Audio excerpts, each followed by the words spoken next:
بسم اللہ الرحمن الرحیم۔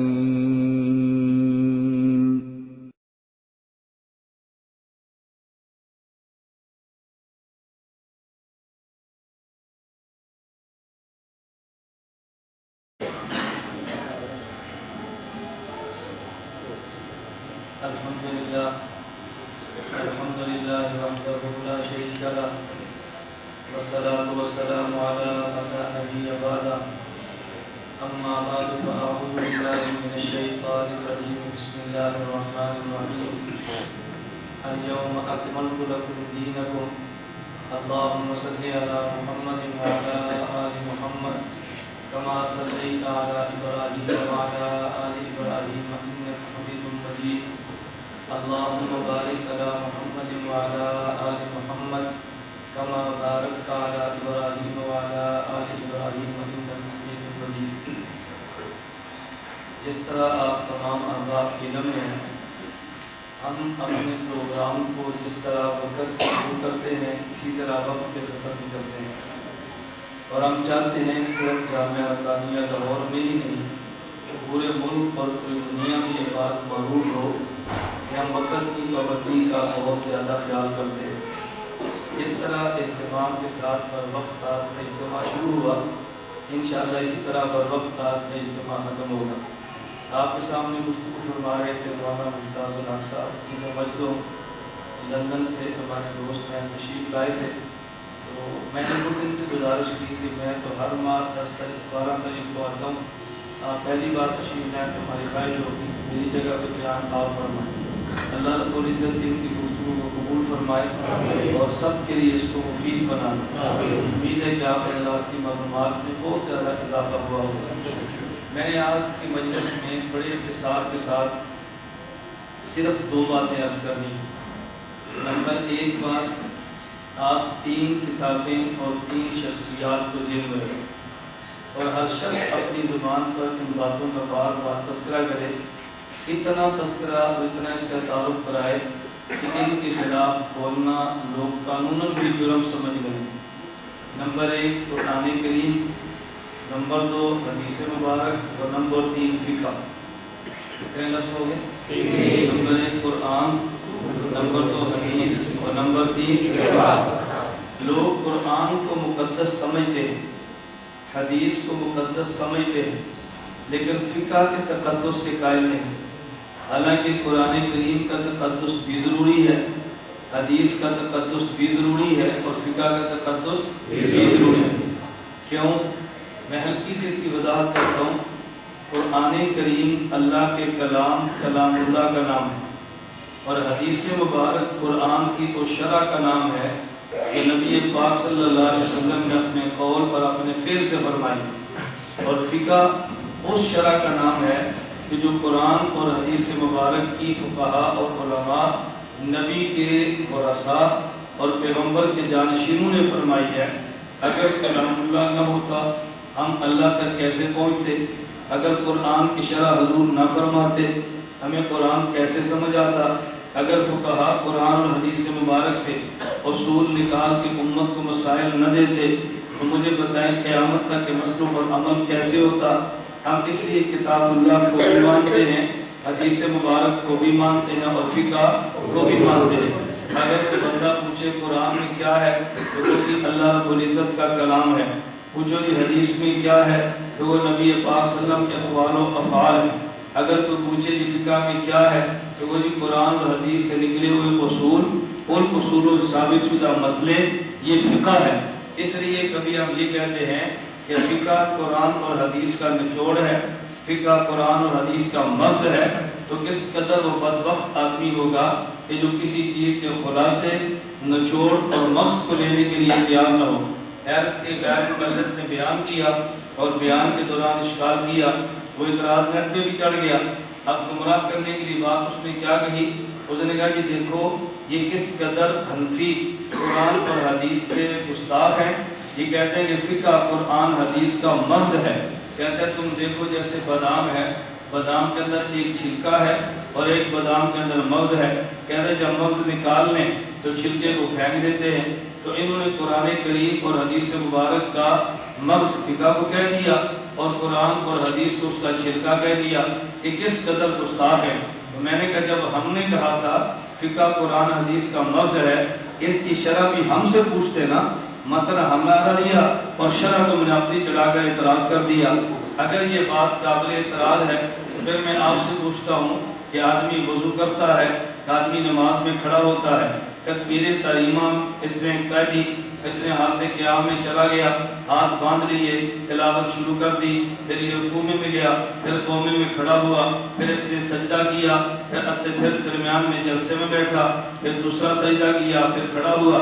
ایک آدمی 4 رکعت نماز پڑھے تکبیر تحریمہ سے لے کر سلام تک۔ اب مجھے بتاؤ یہ 4 رکعت والی نماز کو عبادت کہتے ہیں نا؟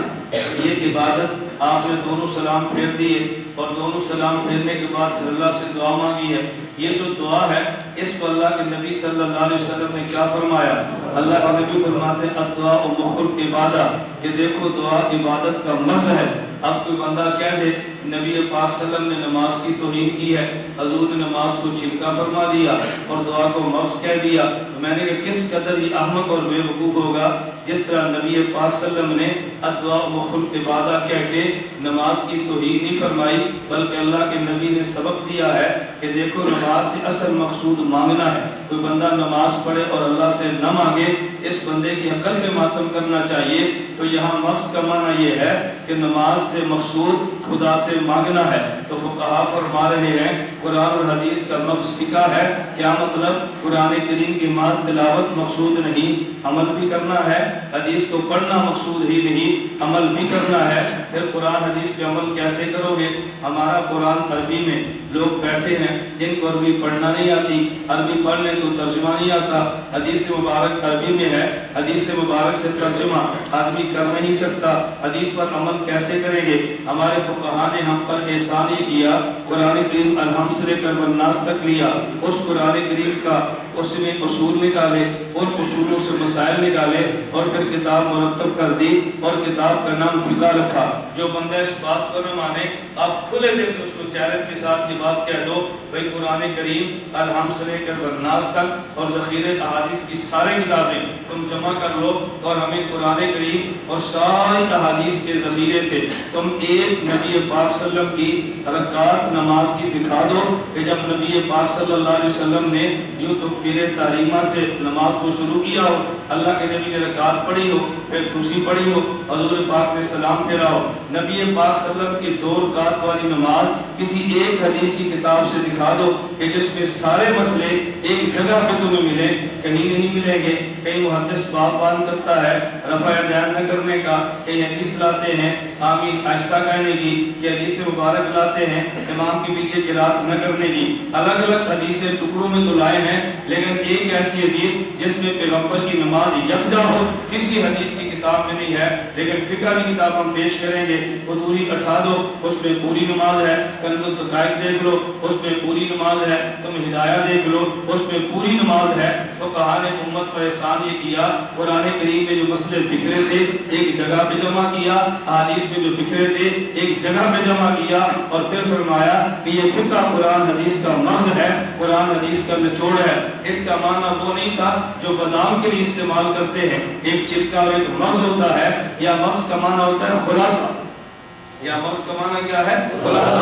قرآن کریم اور حدیث مبارک کا خلاصہ یہ فقہ ہے۔ اس فقہ کو لوگے قرآن پہ عمل آسان ہوگا، نہیں لوگے قرآن کریم پہ عمل مشکل ہوگا۔ لیکن اس وقت دماغ کو خود بات سمجھ نہیں آئی تو امت کو دھوکہ کیا دیا، یہ قرآن حدیث کے گستاخ ہے، دیکھو ان نے قرآن حدیث کو چھلکا کہہ دیا، اور فقہ کو اس نے قرآن کریم اور حدیث مبارک کو چھلکا کہہ کے، اور اس نے حدیث فقہ کو یہ بادام کی گری اور اندر کا مغز کہہ دیا۔ میں نے کہا اگر فقہا پر ہے تو نبی پاک صلی اللہ علیہ وسلم نے بھی فرمایا الدعاء مخ العبادۃ، دعا عبادت کا مغز ہے۔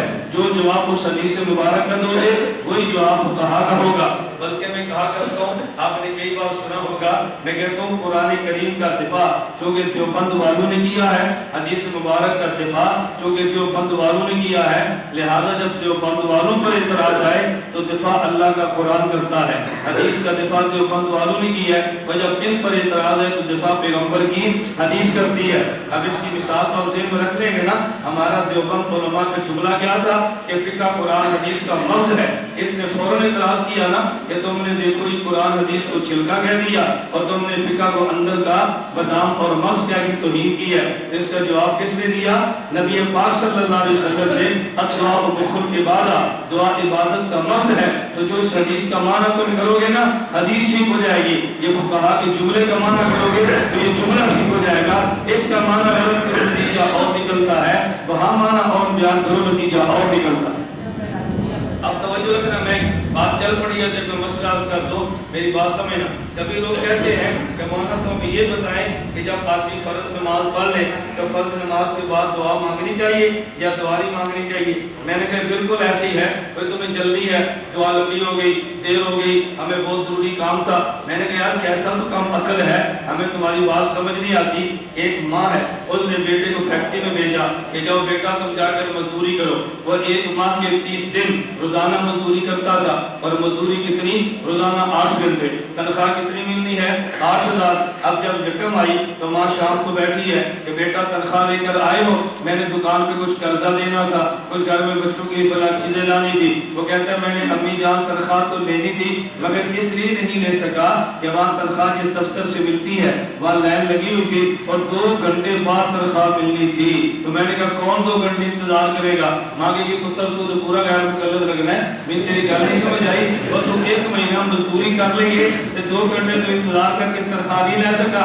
میں نے کہا غسل کر لیا، وضو کر لیا، استنجا کیا، وضو کیا، 4 رکعت نماز پڑھ لی ہے، کہ جی دعا نہیں مانگنی کیونکہ لیٹ ہو گئی ہے۔ اللہ کے نبی بات سمجھا رہے ہیں الدعاء مخ العبادۃ، عبادت سے مقصود تو مانگنا تھا، عبادت سے مقصود تو مانگنا تھا۔ یہ پورا مہینہ جو مزدوری کی ہے مقصود تو تنخواہ لینا تھی، پورا مہینہ تو نے مزدوری کر لی ہے اور جب تنخواہ کی باری آئی تو دوڑ پڑا۔ اس کو عقل مند کہیں گے یا بیوقوف؟ بولو نا کیا کہیں گے؟ کوئی فتویٰ نہیں دے رہا، میرے اوپر کہا نہ کرنا کہ مولانا نیاز محمد نے فتویٰ دے دیا، ہمارا کوئی فتویٰ نہیں ہے۔ کوئی ایک بندہ مہینہ فیکٹری میں مزدوری کرے اور تنخواہ لیے بغیر کس لیے جائے کہ 2 گھنٹے لائن میں لگنا پڑتا ہے اور نہ لے تو عقل مند ہے یا بیوقوف؟ جو بندہ 4 رکعت نماز پڑھے اور پھر دعا نہ مانگے دوڑ جائے کہ دیر ہو رہی، عقل مند ہے یا بیوقوف؟ اب مجھے بتانے کی ضرورت نہیں ہے کہ یہ بیوقوف طبقہ کون سا ہے۔ اللہ کی شان ہے کہ گھر میں یا بازار میں کوئی بندہ بیوقوف ہونا وہ دیکھنے سے پتہ چلتا ہے کہ بیوقوف ہے، بتانا نہیں پڑتا۔ اور یہ مخلوق ایسی ہے کہ بازار میں آئے گا تمہیں دیکھنے سے پتہ چلے گا کون ہے، اپنا تعارف اس کو کرانے کی ضرورت ہی نہیں۔ میں ایک جگہ چند دن قبل کی بات ہے بیان میں تھا، تو بیان کے بعد ایک ساتھی بیٹھا کہتا ہے میں مسئلہ پوچھنا ہے، میرا یہ فلانا مسئلہ ہے۔ میں کہا پتر تیرے دسن دی لوڑے بھی تو سلام لیا تو پتہ لگے تیرا کیڑا مسئلہ ہے۔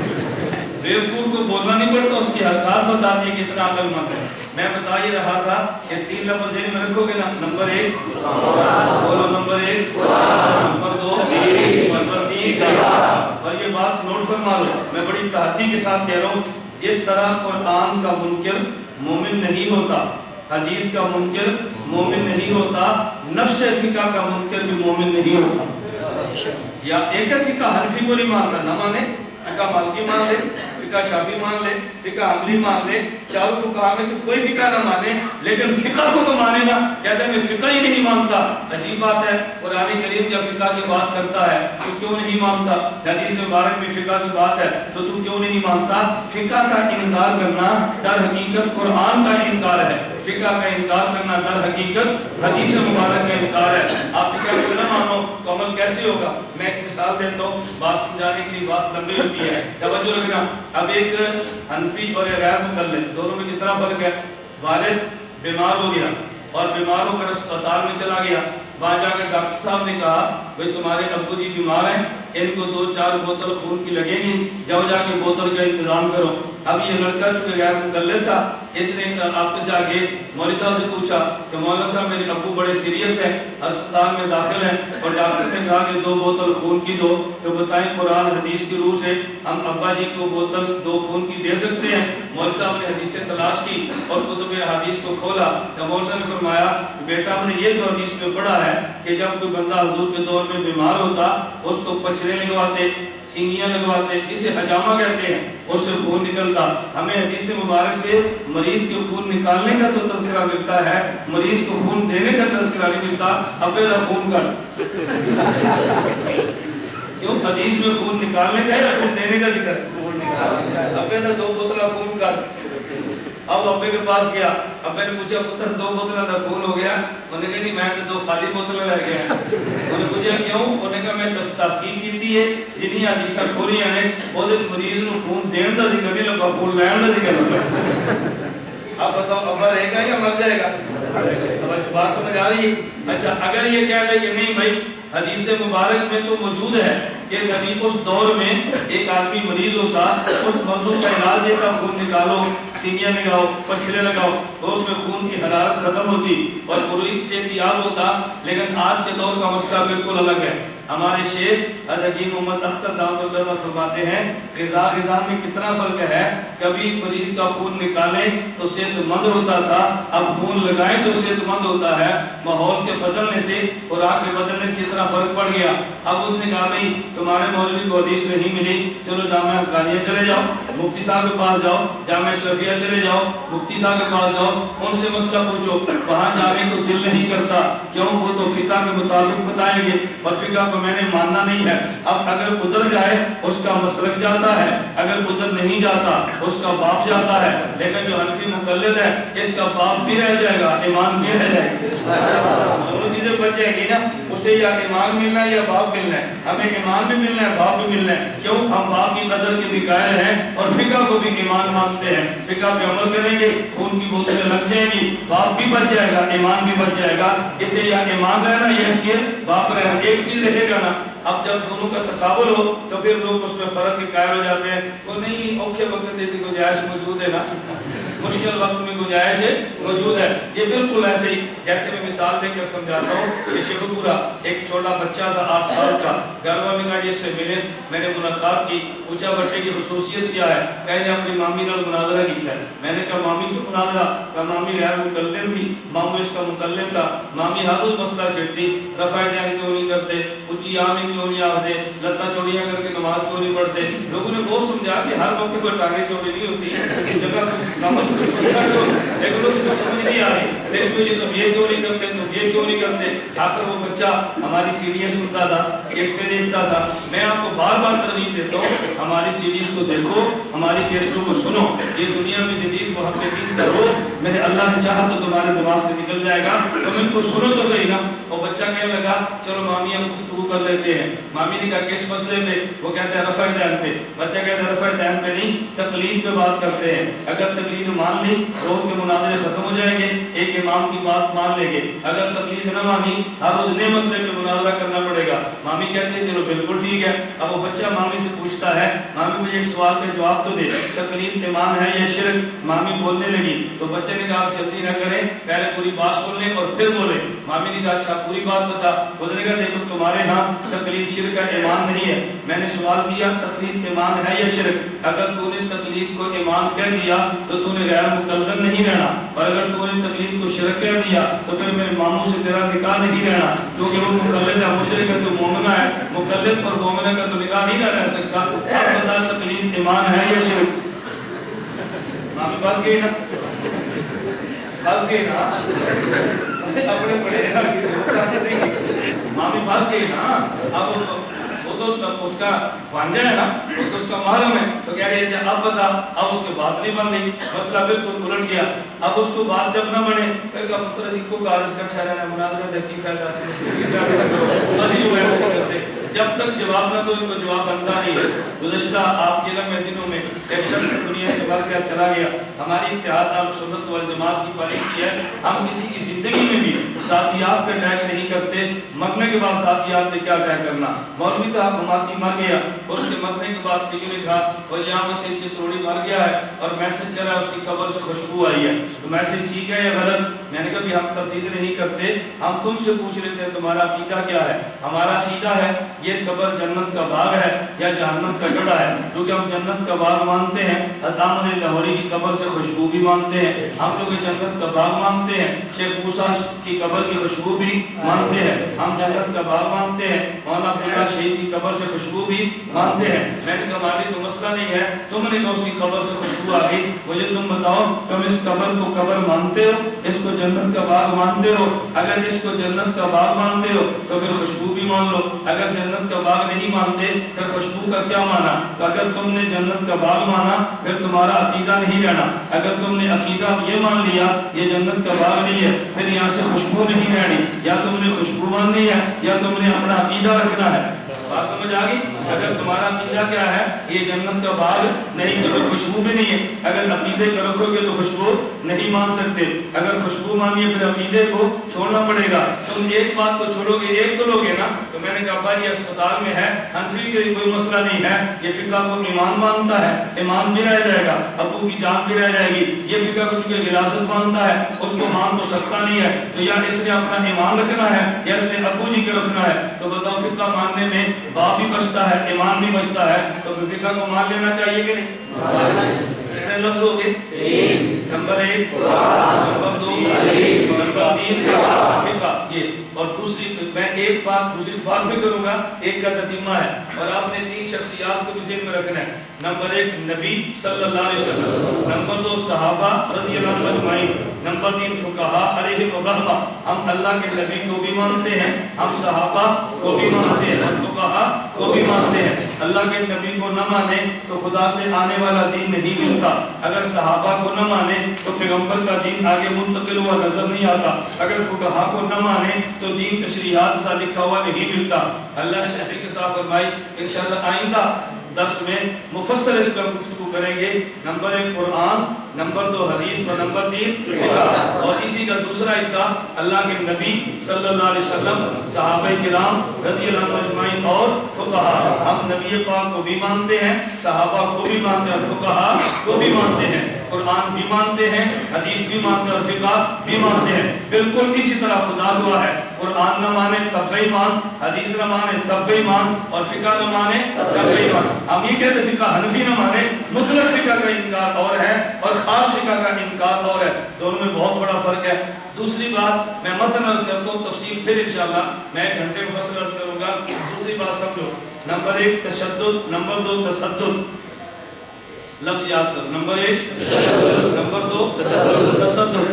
اچھا ان کو دوسرے لفظوں میں یاد رکھو، نمبر 1 یاد رکھ سمجھنا، نمبر 1 تسلط، نمبر 2 تعصب، کیا یاد رکھو گے؟ نمبر 1 تسلط اور نمبر 2 تشدد شین سے اور تسدد سین سے، تعصب سواد سب سمجھتے ہیں، اور نمبر 2 تسلط، تسلط کس سے ہے؟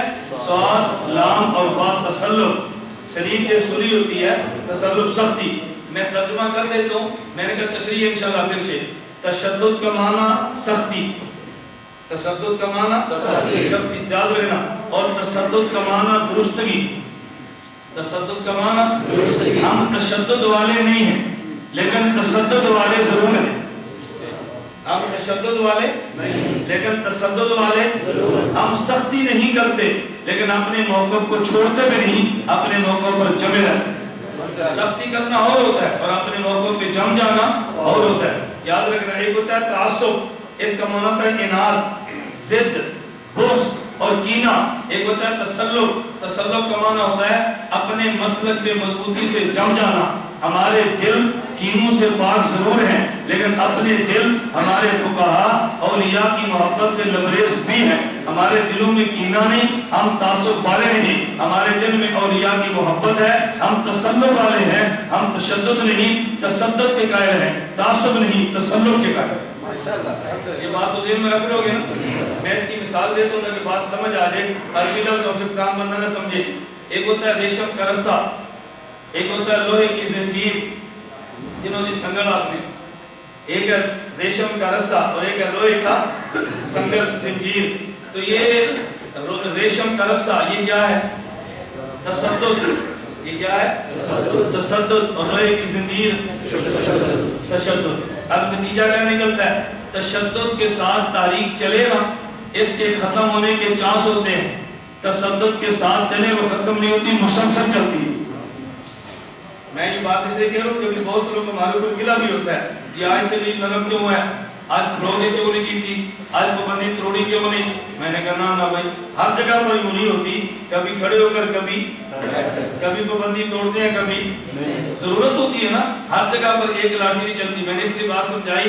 اگر آپ دیکھیں نا, دیکھنے میں لوہے کا زنجیر یہ بہت سخت ہے, لیکن ریشم کا رسہ بہت نرم ہے. لیکن جب آپ کھینچنا شروع کرو گے تو لوہے کا زنجیر ٹوٹ جائے گا اور ریشم کا رسہ ٹوٹنے والا نہیں. ہماری تاریخ لوہے کی زنجیر والی نہیں ہے, ہماری تاریخ ریشم کے رسے والی. انشاءاللہ ثم انشاءاللہ یہ چلتی رہے گی. اللہ آپ سب کو بات سمجھنے کی توفیق عطا فرمائے. میں نے اتنی گزارش کی ہے کہ میں نے پر وقت بات ختم کر دی ہے تاکہ ہمارے وقت کی جو پابندی ہے مسلسل چلتی رہے. میری آپ سے گزارش ہے کہ آپ اس کا اہتمام کریں کہ ہر انگریزی ماہ کی 12 تاریخ کو عشاء کے فوراً بعد درس ہوتا ہے. تو میں نے پہلے بھی کہا تھا کہ یہ نہ پوچھا کرو کہ مولانا نے آنا ہے یا نہیں آنا. میں آؤں تب بھی درس ہوگا, اور اگر میں نہ آ سکوں بولو نا نہیں ہوگا, اور آپ نہیں آؤ گے پابندی کے ساتھ. کیا حضرت معاویہ اور علی کے درمیان لڑائی ہوئی ہے؟ اگر ہوئی ہے تو کس بات پر؟ نماز کی ابتدا میں بول کر نیت کرنا سنت ہے, وضاحت کریں.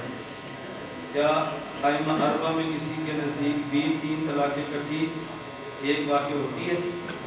مولانا ائمہ اربعہ میں ایک ہی تقریب واجب کیوں ہے؟ اگر جس امام کا مسئلہ پسند ہے اس کو لے لیں تو کیا حل ہے؟ عائشہ رضی اللہ عنہ کا عقیدہ تھا کہ نبی صلی اللہ علیہ وسلم اپنی قبر مبارک میں زندہ نہیں ہے, جبکہ عمر کا عقیدہ تھا کہ نبی صلی اللہ علیہ وسلم قبر مبارک میں زندہ. اختلاف تو شروع سے ہے. آپ نے اپنے بیان میں فرمایا تھا نبی کی بیوی سے نکاح اس لیے نہیں ہو سکتا کہ نبی زندہ ہوتا ہے, حالانکہ یہ فرمایا کہ نبی کی بیویاں امت کی ماں ہیں, اور ماں سے نکاح تو ہو نہیں سکتا. چلیں چٹے آپ کی کئی ہیں. نمبر 1 بہت لمبا کام ہو جائے گا اگر چٹے ہونا پھر ہم بیان میں مختصر کر لیا گیا. دیکھیں نمبر 1, امی عائشہ رضی اللہ عنہ کا عقیدہ تھا کہ وہ اپنی قبر مبارک میں زندہ نہیں تھی. بالکل جھوٹ ہے. امی عائشہ کا بھی عقیدہ ہے نبی پاک صلی اللہ علیہ وسلم قبر میں زندہ ہے.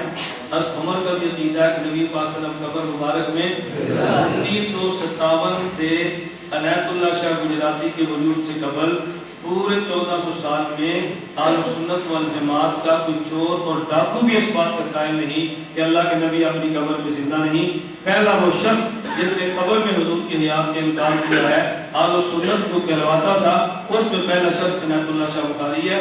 صحابہ میں سے کوئی شخص بھی قبر میں حضور کی حیات کو منکر نہیں, بلکہ پوری امت حضور کی قبر میں حیات کی قائل ہے, کوئی بھی منکر نہیں.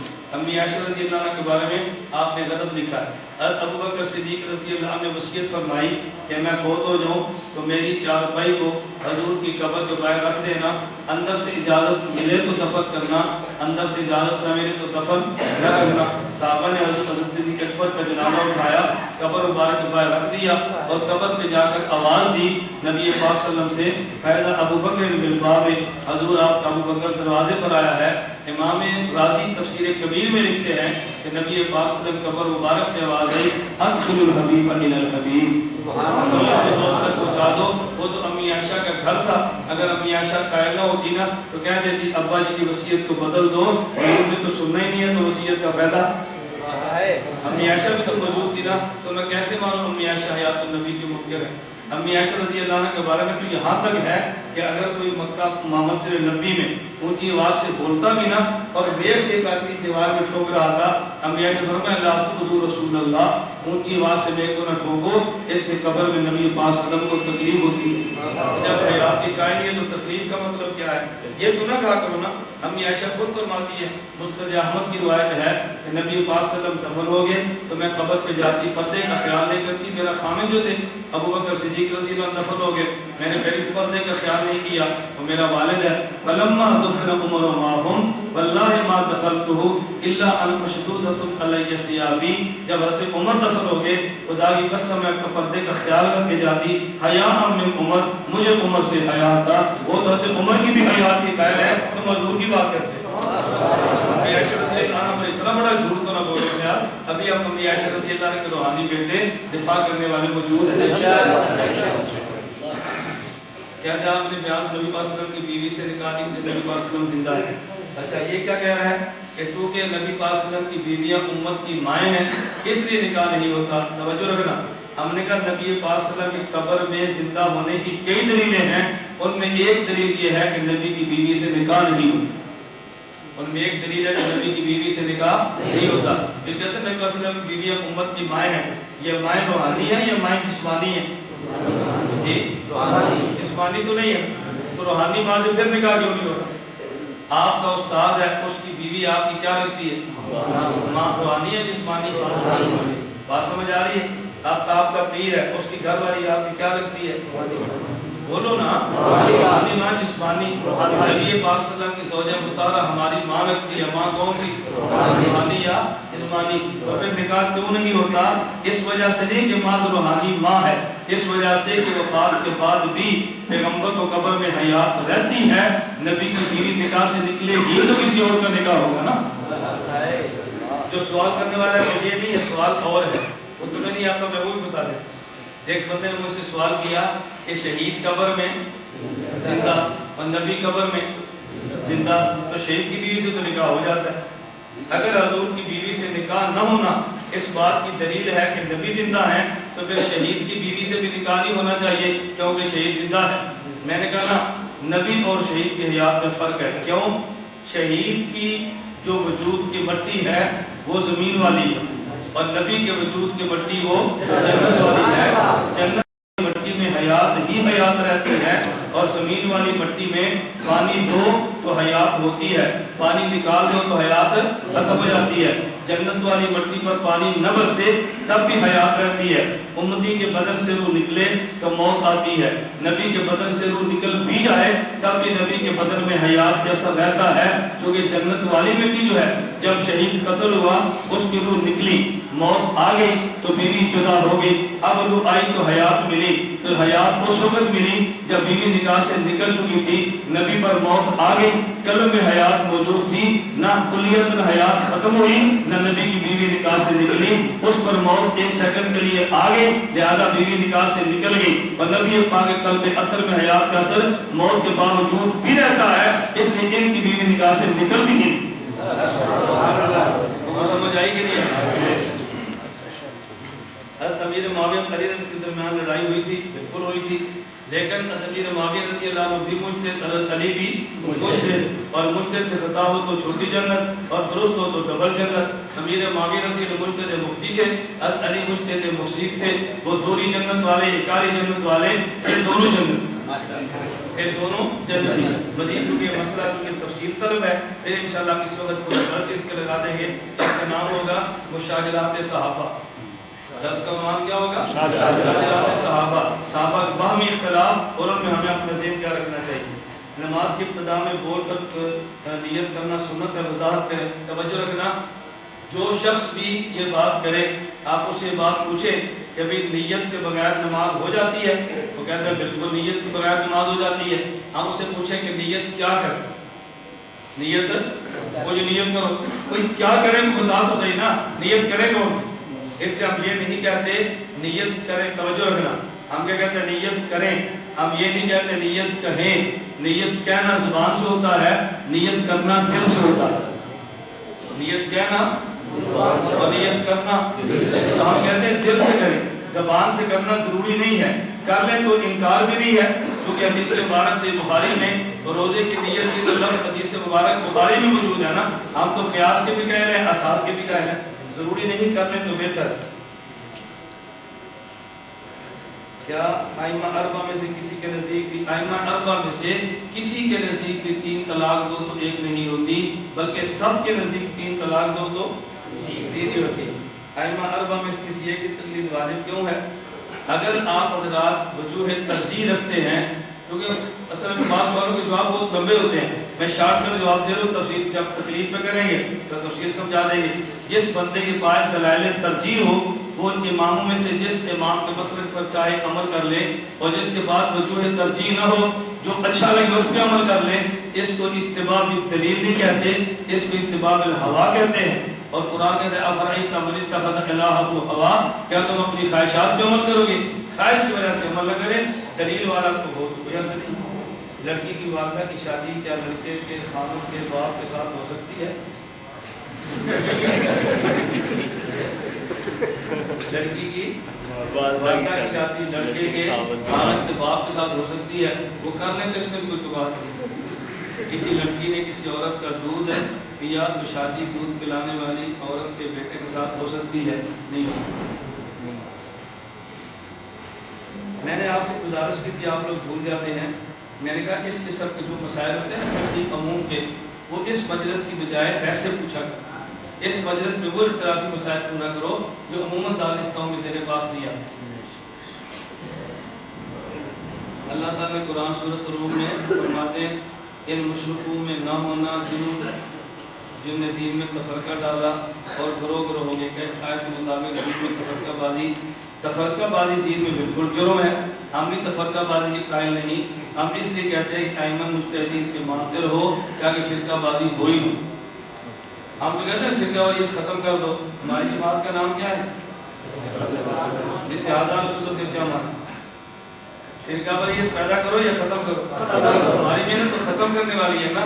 یہ آیتیں ان کو سناؤ جو فرقے بنا رہے ہیں۔ تکافل کا حضور صلی اللہ علیہ وسلم کے دور میں کیا ذکر موجود ہے میرے علم میں نہیں۔ الحمدللہ رب العالمین والصلاۃ والسلام علی رسول وعلی آلہ وصحبہ اجمعین۔ مولا کریم ہم سب کے گناہوں کو معاف فرما، گناہوں سے درگزر فرما، حاجات کو پورا فرما، صبر کو شاد و آباد فرما۔ ہمیں علماء اہل سنت علماء دیوبند اکابر کے نقش قدم پر چلنے کی توفیق عطا فرما، خاتمہ بالایمان فرما۔ قیامت کے دن حضور اکرم صلی اللہ علیہ وسلم کی ہم سب کی شفاعت نصیب فرما اجمعین برحمتک۔